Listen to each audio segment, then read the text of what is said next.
Hello, folks. Welcome back to the Forest Women Fancast, where our Rebel Girls face Crystal Palace on Sunday, back at home at the City Ground. Here to preview the game with us is Mike from Eagle Eye View Podcast.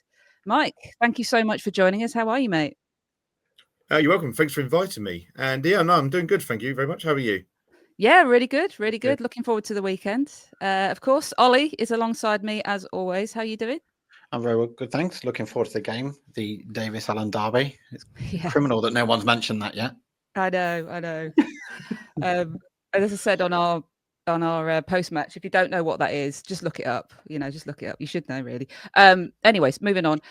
How are you feeling, Mike, about Palace in general? Obviously, for anybody that doesn't know, obviously you've come down from the WSL 1 last season back into WSL 2. I believe you lost your first game and then drew. Is that right? Yeah, that's right. Yeah, we have.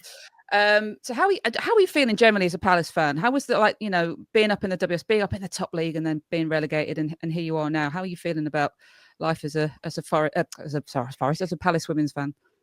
Well, terrible as a Forest fan, obviously. Goes without saying at the moment. Frustrated, I think, is probably the best word. I know it sounds a bit crazy, but it's when we got promoted, we secured it unofficially at Lewis away, second last game of the season, because our goal difference was so big.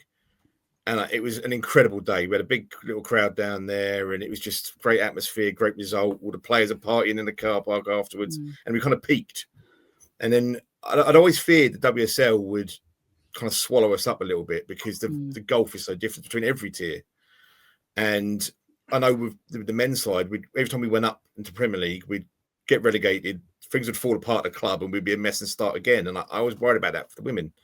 But that summer, we were all hoping, if Parish invests in the team, we only have to be better than one other side. And it's doable. It'll be hard, but it's doable. But yeah, it ended up being exactly what I feared, to be honest. We had probably the most shambolic summer I've ever known. And then it kind of carried on from there. I was going to say, do you think it was down to investment, essentially, at the end of the day? You just didn't buy players, at that kind of level? Or, I mean, did you keep a lot of the players that you went up with? No. So I think we only probably kept about 7 players that we went up with, which in all fairness made sense because we were probably promoted a year ahead and some of that team really were playing a bit above in that league. So it made sense. The players that departed, it made sense that they went. But you needed experience. We needed big name players, big experienced players to come in, and we didn't do that. We signed kids on loan, like we all do in the Championship. So I don't call it WSL 2, but it's hard, isn't it, to get used to it? Yeah, I refuse to. I think it's ridiculous. But it's we were signing youngsters from like Man City and Chelsea, and it's like they've got no experience at that league. And and it's not going to help us long term. And then we signed players from Scandinavia who there's some talented players, some less so, but they were young, inexperienced in the WSL, and we only really signed 1 or 2 players that had experience in that league, and one of those was beyond their days in that league. So yeah, I mean, we played the entire preseason without a striker because we didn't sign Katie Stengel till the final day of the transfer window. And it just showed. At the start, we ignoring the first 2 games because we did our business so late. They were they were basically our preseason, getting hammered by Spurs and Chelsea. We played Leicester and we were brilliant and beat them. And then we played away to Liverpool. We should have done them 4-1, and we somehow managed to draw 1-1. But it's little run games where we were like 8th for him playing good football, and then it just injuries kicked in, the inexperience kicked in because. You need, for our players to come up, some talented players, but they need to be able to look to someone like a Fran Kirby type when things are going wrong a little bit. Do you know what I mean? And no one had that because everyone that was looking to each other had as much little experience as everyone else. And then again, you get injuries. Obviously, the talent in that league is ridiculous. It was some of the clubs. And, refereeing is getting shocking decisions.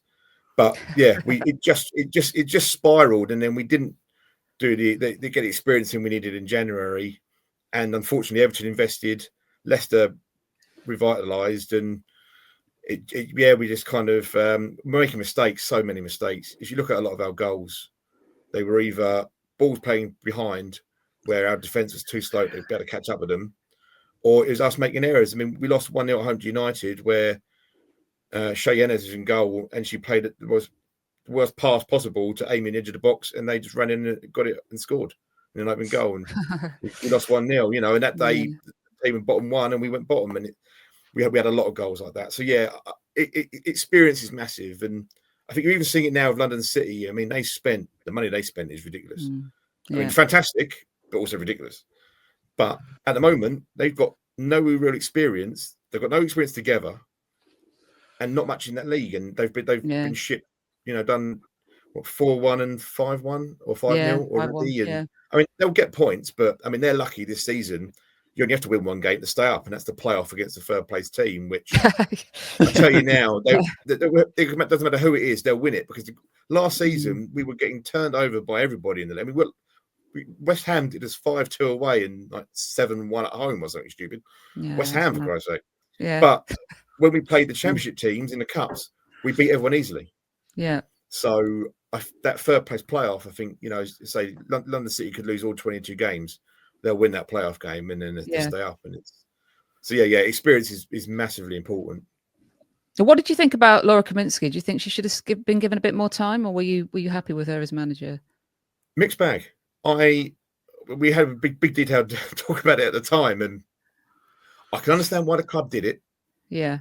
But at the same time, I can understand why she was hard done by, because she wasn't back. We went up. She got us up. There was some issues even in that promotion season, but she got us up.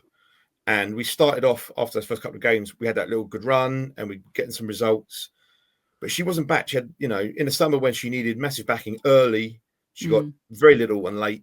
So there's no way she could prepare the team for the season, and she just didn't have the tools to use to capitalize on. So she was really hard done by in that sense. And the way she was treated with it, I mean, they waited until after the international window, the day before the game weekend, to sack her after she was training that morning, and appoint Lee Smera the next day. I mean, that is abysmal how to treat someone, really. Yeah. But at the same time, you could see it when we went up. There were certain games where we were awful, and her management in it was poor. Like, we played Charlton away. I mean, we always seemed to manage to be poor against them. But look, we had our left back, Fisk Gibbons, was injured, and our backup left back was Leah Cataldo, who's now at Newcastle. But she wasn't keen on Leah, so she moved Polly Doran over to left back, who's a right back, who they got ripped apart for 88 minutes, and then she brought on other people, and then eventually brought Leah on and just switched Polly over. It was just, there's a few decisions, and in the WSL season, it's the same thing. She's the same sub happened every game on the 60. It was like a guarantee. It wasn't based on what people were doing or what that play was doing. It was support. So there's some elements to it that I can understand why we made the change, but at the same time, I do think she was hard done by. And when you look back at it now, we should have just kept her. When you look at the awfulness that was Lee Smirrod. Yeah. So bringing it back to obviously the current season, then how do you feel about this season? Obviously, how you've started, and what do you reckon your sort of aims are for this season as a club? Well, they should be top 3. Yeah, that's what they should be. I fear we're probably end up looking at mid-table. I think again obviously the club will say differently, but from a fan perspective, the summer we've looked at everyone else. I mean, you've made, obviously, I know you needed to come up. You've made a hell of a lot of signings and some good signings in there as well. Charlton in the end did. Newcastle did loads of great business. Birmingham have lots of clubs did business, and we lost 10 players and brought in 6. And then we lost another one. We've got no left back at the club. No, so we've got one because we signed Jamie Lynn. But we've got one left back. We've got no right backs at the club at all. None. That bodes well for Sunday. Yeah, we play 3 at the back normally, centre backs. Well, we've only got 4 and 2 are injured. We've already started the season with a couple of players injured. Sinead, thankfully, they've extended her contract for a short term, but she's off a long-term injury. So we're a bit nervous. And the Charlton game, first half, we were the better team. Second half, they worked out the same problem we had last season, just put the ball long behind us, and we didn't have the pace to deal with it. And we lost 1-0. We were poor second half. And the Southampton game, I mean, was probably one of the craziest games of football I think I've ever seen. And we were terrible at the back. Anytime the ball went in our half, we looked an absolute mess. But going forward, because we played people in their right positions this time, we were dangerous. Whereas the Charlton game, we had 5 players out of position. It made no sense. Sounds like Ange Ball. I mean, it was. I mean, not to go on about it, but you looked at the first lineup, and we're playing 3 at the back with 2 wing backs, and our left wing back, our only left one, Jamie Lee Napier, was playing on the right wing back. Abby Larkin, who's a midfielder, was at left wing back. You had Annabelle Blanchard, who's a 10, playing as defensive midfielder. Kirsty Howard, the Rangers striker we just signed, playing as a 10, and 2 midfielders playing as the strikers. It was just, and you're like, it did not work. And we corrected that on Sunday, and you got the best out of players. But I kind of feel like we can score goals in this league. But the problem is, until we get Amy back, Alison Swaby back, Sinead to be able to play regularly, Mikato back, we're very vulnerable down the other end. Ollie, what do you reckon hearing all of that for Sunday? What are your thoughts? Well, I've only seen the highlights from Sunday, and to be honest, the goals that Palace conceded weren't much different from what we conceded against Newcastle, and they weren't much different from what we scored either. I said this in the summer, and it was something Gilly Flaherty said a long time ago about defending across the game needs to improve massively. And I genuinely think that like games like Sunday will be won and lost on how well we defend. You know, what you were saying, Mike, about your defence, and that should have Carly Davis licking her lips, really, because we've got, especially on the wings, we've got an abundance of pace and power. We should be able to exploit that, but we're still lacking those connections up front. And I'm not quite sure we'll be ready to exploit that just yet. I hope we are. I feel like midfield is key. It's one of the things that's really stood out to me the last season and a bit, because in the WSL, the moment like we were competing in games when we were battling and putting the fight in the midfield, and then by doing that, it took the pressure off our defence. And once we suddenly lost the midfield, we would get overrun, and then the defence could never gather themselves, because if you get an attack after attack after attack, your back line just is out, it's pulled out left, right, and centre. It can't be organised, and it's the same so far this season. That the first half against Southampton, our midfield was non-existent. It was just awful. It just couldn't win a ball, and so the Southampton were through in our defence every time, and then they can't settle. So I think whoever wins the battle in the midfield on the weekend will probably win the game. But it's you just don't know. I mean, it's already kind of a must-win for us. Yeah, we're very strong though, aren't we? I was just about to say that I think midfield is probably one of our strengths at the moment. We've signed some really decent new players in midfield, and we've also got a couple, Holly Olding and Freya Thomas, that we've had brought over from last season as well. Although Freya's actually might be injured because she didn't start. She got pulled out last minute against Ipswich. But yeah, I think that's a pertinent point. I think I agree with you. I think that is where it's going to be won and lost. I mean, our first game against Newcastle, we were a little bit shaky at the back, and we changed it up against Ipswich, a lot better, a lot more solid, but it still worries me a lot that there's just not really those connections, because we've just literally got an entire new back line, and that still does make me feel a little bit concerned, I think. But 3 games in, you would hope that those connections are going to start to be built, and we're at home as well, so that always bodes well. I mean, I think you've had a good start. I mean, Newcastle are the favourites to get promoted with the money they spent and the players that they brought in. So, as it's been the teams that come up massively struggle, because, as I say, the gulf between every league is just huge. So, to come up and lose 2-1 there, that's not a shame, because there's teams are going to do a lot. Probably us going to do a lot worse this season playing against them. And you beat Ipswich, which I know in the day they came up as well, and they lost some of that promotion squad, didn't they? So I think they're going to struggle this season. But as a promoted team, you've got to beat those teams.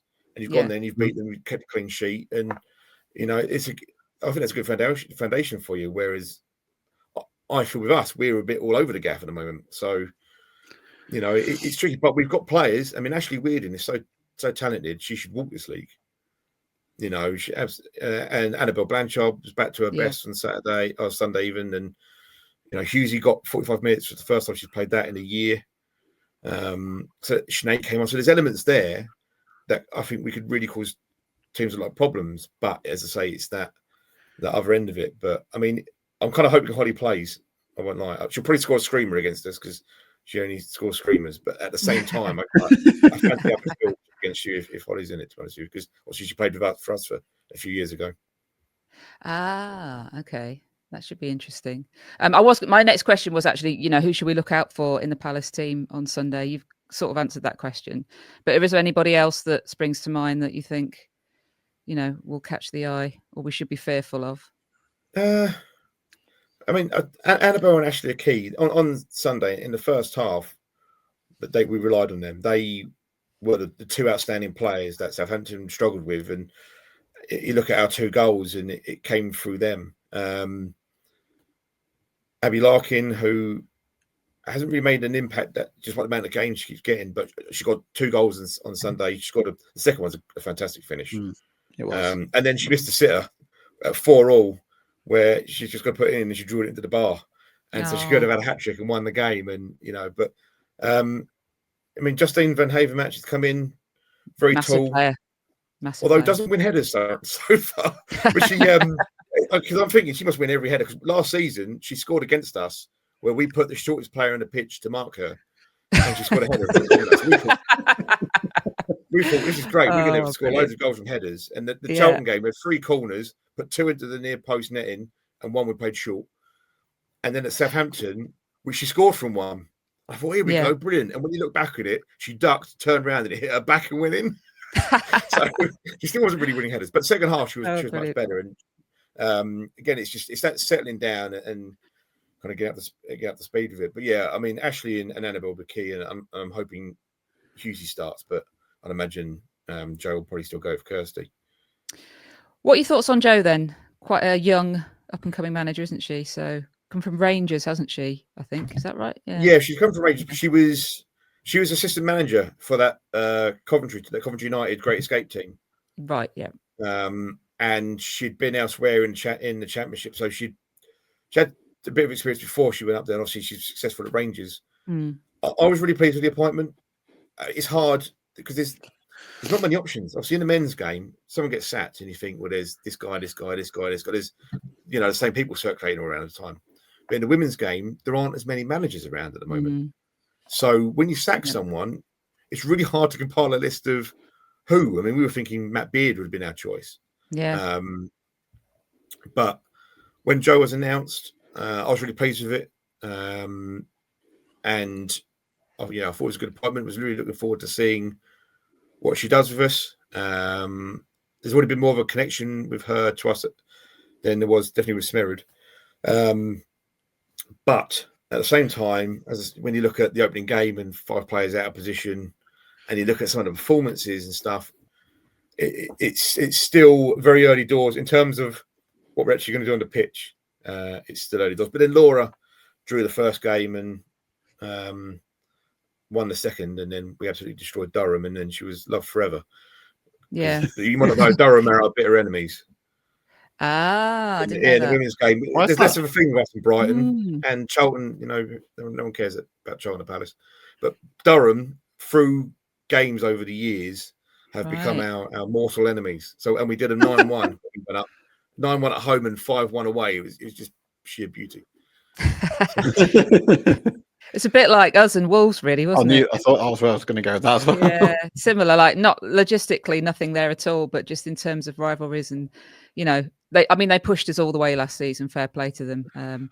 We absolutely annihilated in the first game, didn't we? And then the second one, it was a lot tighter, wasn't it? Well, when we won the league before, it was on goal difference to them against Wolves, wasn't it? Yeah, exactly. The last game, and we won the league on goal difference, and obviously didn't beat Watford, but yeah, they're up there all the time, and I think they're up there much more than Derby are. Like Derby are like a much lower level than that, aren't they? Yeah, and they could be bothered to. As I said, they could be bothered to register for full promotion, though, could they? So well, exactly. That was the controversial thing, wasn't it? Let's just hope that things are a little bit better this season, and they do actually go through with their promises. they are essentially Forest B at the moment. Anyway, they've literally got half our whole squad and our captain as well, our beloved Lindo. I think half of Ipswich is Palace. That happens all the time. There's certain teams. Watford was the same there. We always said that their scout was basically only went to Palace games because all their players they signed was constantly Palace players. It's locality, isn't it? Yeah, it is, and that's the thing. It comes back to again the same with the managers, but you're shopping in a much smaller pool, and locality is massive because on the men's side of it, moving from Newcastle to Bournemouth it's just nothing, is it really? You know, they just get given a hotel down, whatever, for a bit, and then they find a house. But in the women's side of it, it is very, very different. And we've lost players. I mean, you know, we've lost players because they were still part time and were working a job and they couldn't, you know, change and stuff like that. So, you know, it is, you do end up finding certain players cluster at certain clubs. It's just the way the game is at the moment. Yeah, exactly. Sorry, Ollie, were you going to say something? Well, I was going to say we've had that same situation over the last couple of years. When we went semi-pro a couple of years ago, a few players left. One of that, when Charlotte Steggles always springs to mind because she's got a really decent career off the pitch. Yeah. And then when we got promoted last season, there's even more that moved on because you know you have to be a professional in this league, don't you? And being a professional footballer is not at this level in the women's game is not the same as being in the Championship in the men's game. Is it the guarantee of a career is not there, so you can't blame people like Lino for not wanting to give up a career or Stegs for not wanting to give up a career to get an ACL injury and then get kicked and then probably get kicked to the curb a year later. And then what do they have to do then? Well, exactly. That's the thing. I mean, there's been players in the Championship who were quality players who deserved to play at a high level, and they were never there because jobs wise and that they couldn't do it. You know, Coral Haynes was brilliant for us. She was a real game changer when we signed her from Spurs, and she's at Watford now, and she left because we went to full time and she couldn't do it. And you know, she could with the journey and everything and work and everything like that, she just couldn't do it. And you know, so there's this. It's a shame. There's some players we knew a couple of years ago that if we got promoted, we would never be able to take with us because it just logistically wouldn't work for them. And it's a massive shame because they deserve that chance. You know, definitely. Yeah. So, Ollie, what are your thoughts for the weekend then? Any predictions? What's your heart saying? I'll be happy with a draw, but I think we can probably pip it 2-1. I mean, if I said that every game, we'd win the league by a mile, wouldn't we? So I can't say that all the time. But I do think we can get a win on Sunday. But I'd be happy. I'm going to say 2-1 Forest. Okay, bold. I like that. Mike? Believe it or not, I think in my predictions, we do a group where we do a game of it, and I think I actually have Forest to win 2-0. So, oh, okay. Obviously, I'm not hoping for that. I'm hoping we go in some absolute smash you. We need to get a win. But I don't know. At the moment, I feel like you've had a good start. I think you've got a solid base. You know, you actually have fullbacks, and you know, at the moment with us, you just don't know what you're going to get with us. You know, but if we can get it going forward, then we could cause you a hell of a lot of problems. And it's a game we should be winning in on paper. Yeah, you know, absolutely. But we're well aware the team that comes down never goes straight back up. Since they rejigged the Championship back in 2018, the team relegated has never gone straight back up again, ever. That's an interesting stat. We've managed the year that we could do it when there's 3 chances.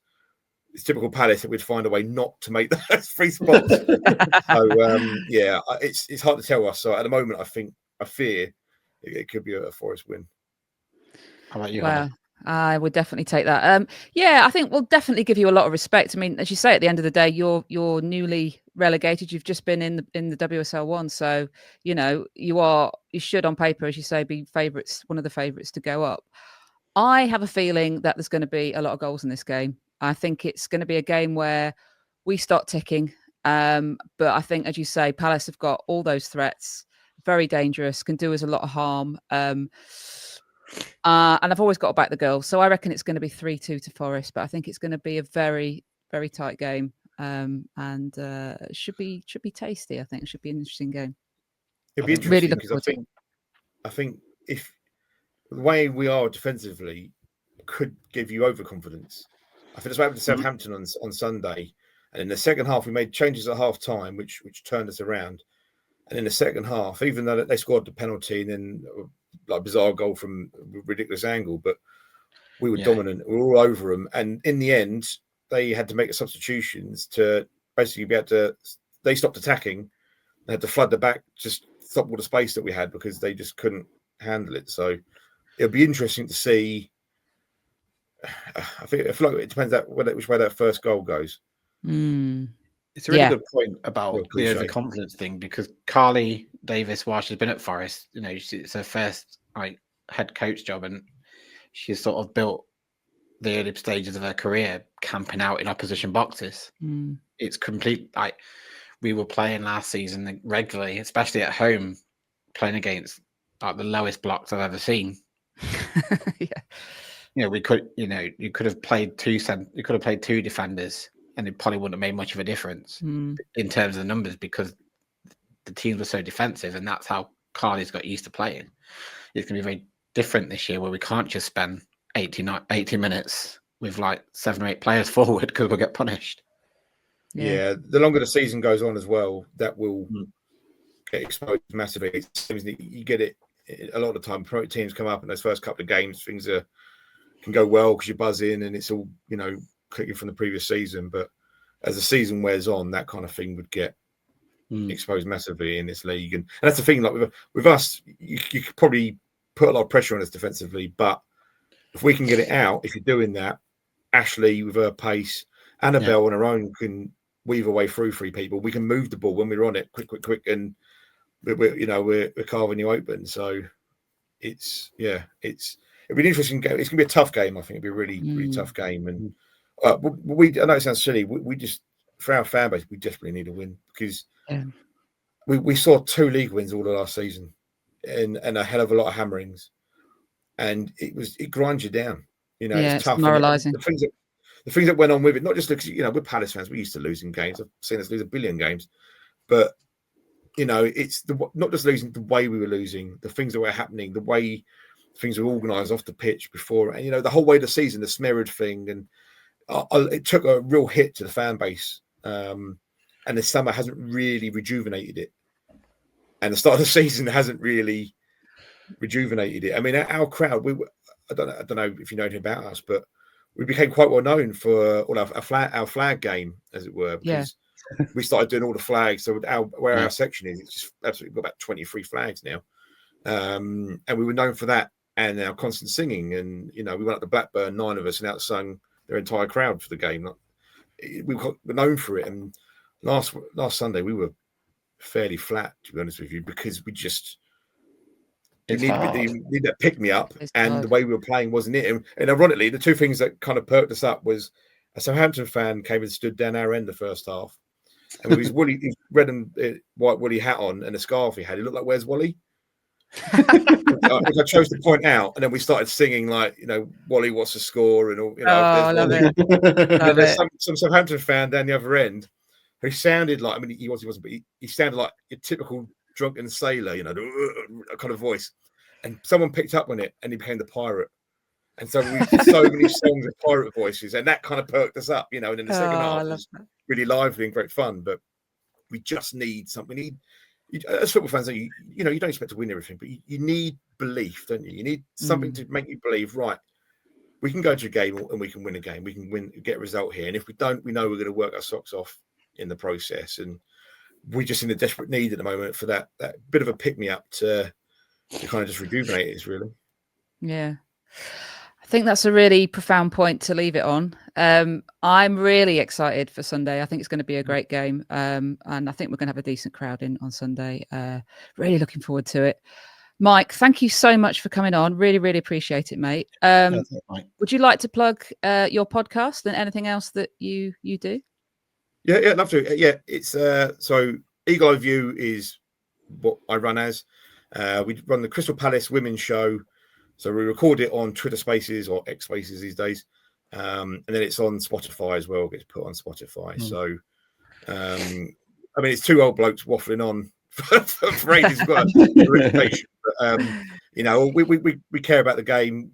we do trophies for the players every season. I just gave out the golden boot to Ashley Weirden on Sunday after the game for last season. We do player of the season. We do 50 appearances, 100 appearances, stuff like that. And every year, one thing we'll say, even for your Forest fans, but we always do a raffle every year for charity. And it's Palace stuff, like signed. We get it from the training grounds, like signed shirts, balls, boots, whatever. So, but you don't have to enter the raffle. But we've done it 2 years running for Maddie Cusack Foundation. Oh, lovely. Wonderful. And then last year we did 2. So we did Maddie Cusack Foundation, and then we did Refuge, which is women's domestic violence charity. Yeah. So we raised money for that as well. So, you don't have to enter the raffle to be a part of it. If you want to, during the season, keep an eye out and want to donate to a great cause, then definitely appreciated. Absolutely. Send the details through. Yeah, and we'll put the links. I'll tweet when I put them out, and that I'll tag you guys in it and stuff. And nice. So it's all about coming. At the end of the day, and you get it more so in the women's game. It's about us fan bases putting football aside and coming together, and we're all in one big sporting family, aren't we? Really. So it's all about coming together and building the women's game, back in the building up the players, making it better, but also helping out when we can as well. Yeah. Absolutely agree, 100%. Anything else, Ollie, you wanted to mention? No, I'm good. All good. Lovely stuff. All right, then. Cheers, Mike. Hope everybody enjoys the game. Do get down to the City Ground. We'll be back with a post-match after the Palace game. And, we'll see you soon. Take care, guys. Bye. See you later. Bye.